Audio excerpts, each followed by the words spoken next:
ইমোতে number hide করবেন কিভাবে, অর্থাৎ ইমোতে নিজের নাম্বারটি গোপন করে রাখবেন কিভাবে। দেখুন, আপনারা ইউটিউবে এ বিষয়ে অনেক ভিডিও দেখে ফেলেছেন, কিন্তু আপনারা কাজ করতে পারেননি। কিন্তু এই ভিডিওটিতে এমন তিনটি সিক্রেট ট্রিক্স আমি আপনাদের দেখাবো। এই তিনটি ট্রিক্সের মাধ্যমে আপনারা 100% ইমোর নাম্বারটি হাইড করে রাখতে পারবেন। তো কিভাবে রাখবেন চলুন দেখিয়ে দিই। তো মূল ভিডিওতে যাওয়ার আগে ছোট্ট একটা রিকোয়েস্ট করবো, ভিডিওটিতে শুধু একটা লাইক দিয়ে দিবেন আর ভিডিওটি শেয়ার করে রাখবেন, কারণ আপনার প্রয়োজন হলে আপনিও কাজে লাগাতে পারবেন। আপনার ইমোতে নাম্বার হাইড করার জন্য আপনারা সর্বপ্রথম যে কাজটি করবেন, এখান থেকে আপনার ইমো অ্যাপ্লিকেশনটি সর্বপ্রথম ওপেন করে নেবেন। আমি এখান থেকে ইমো অ্যাপ্লিকেশনটি ওপেন করে নিচ্ছি। আরেকটি কথা, আপনার ইমো যদি আপডেট না করা থাকে অবশ্যই ইমোটা কিন্তু আপডেট করে নেবেন। তারপরে এখান থেকে আপনার ইমো অ্যাপ্লিকেশনটি ওপেন করে নেবেন। ইমো অ্যাপ্লিকেশনটি ওপেন করে নিলে এরকম ইন্টারফেসে নিয়ে আসবে। এখন উপরের দিকে এখান থেকে লক্ষ্য করলে এখান থেকে আপনাদের প্রোফাইল আইকনটি দেখতে পাবেন।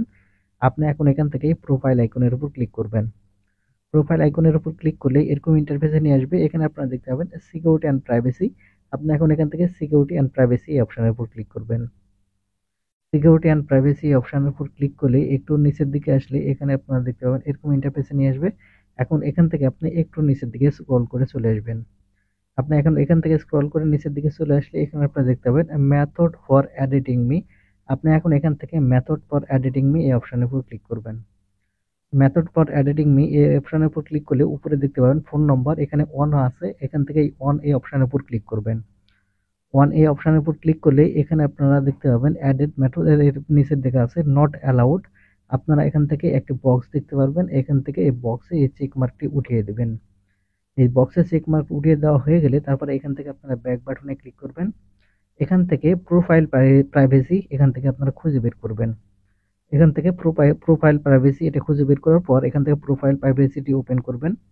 প্রোফাইল প্রাইভেসি ওপেন করলে এখানে আপনাকে এরকম ইন্টারফেসে নিয়ে আসবে। এখানে আপনারা দেখতে পাচ্ছেন লক প্রোফাইল। আপনারা এখন এখান থেকে লক প্রোফাইল এই অপশনের উপর ক্লিক করবেন। লক প্রোফাইল এই অপশনের উপর ক্লিক করলে এখানে দেখতে পাবেন একটি স্পষ্টভাবে এখানে লেখা আছে, আপনি যদি প্রোফাইলটি লক করে থাকেন তাহলে আপনার শুধু ইউজার নেম যেটা আছে সেটা দেখতে পাবে, আপনার নাম্বার টাম্বার কিন্তু কোনো কিছু দেখতে পাবেন না, সেটা কিন্তু ওখানে লেখা আছে। সেজন্য এখান থেকে আপনি এই এনেবল বাটনটি এখান থেকে আপনারা অবশ্যই অন করে দিবেন। এটা অন করা হয়ে গেলে এখন যে সেটিংসটি দেখাবো এটা খুবই গুরুত্বপূর্ণ। এখন যে কাজটি করবেন এখান থেকে ব্যাক বাটনে ক্লিক করে আসবেন। ব্যাক বাটনে ক্লিক করলে এখান থেকে আপনার নাম এবং আপনার ইউজার আইডির নিচে দেখতে পাবেন একটি টিক চিহ্ন দেওয়া আছে। আপনারা জাস্ট এই টিক চিহ্নের উপর ক্লিক করবেন। দেখুন এই টিক চিহ্নের উপর ক্লিক করলে এখানে স্পষ্টভাবে দেখা আছে আপনার ফোন নাম্বারটি অন্য কাউকে দিবে না, যদি আপনার এখান থেকে এই টিক মার্কটি দেওয়া থাকে। তাই আপনারা যে কাজটি করবেন ওখান থেকে টিক মার্কটি দিয়ে নেবেন, দিলে এখান থেকে ওকে বাটন দেখতে পাবেন, এই ওকে বাটনের উপর ক্লিক করবেন।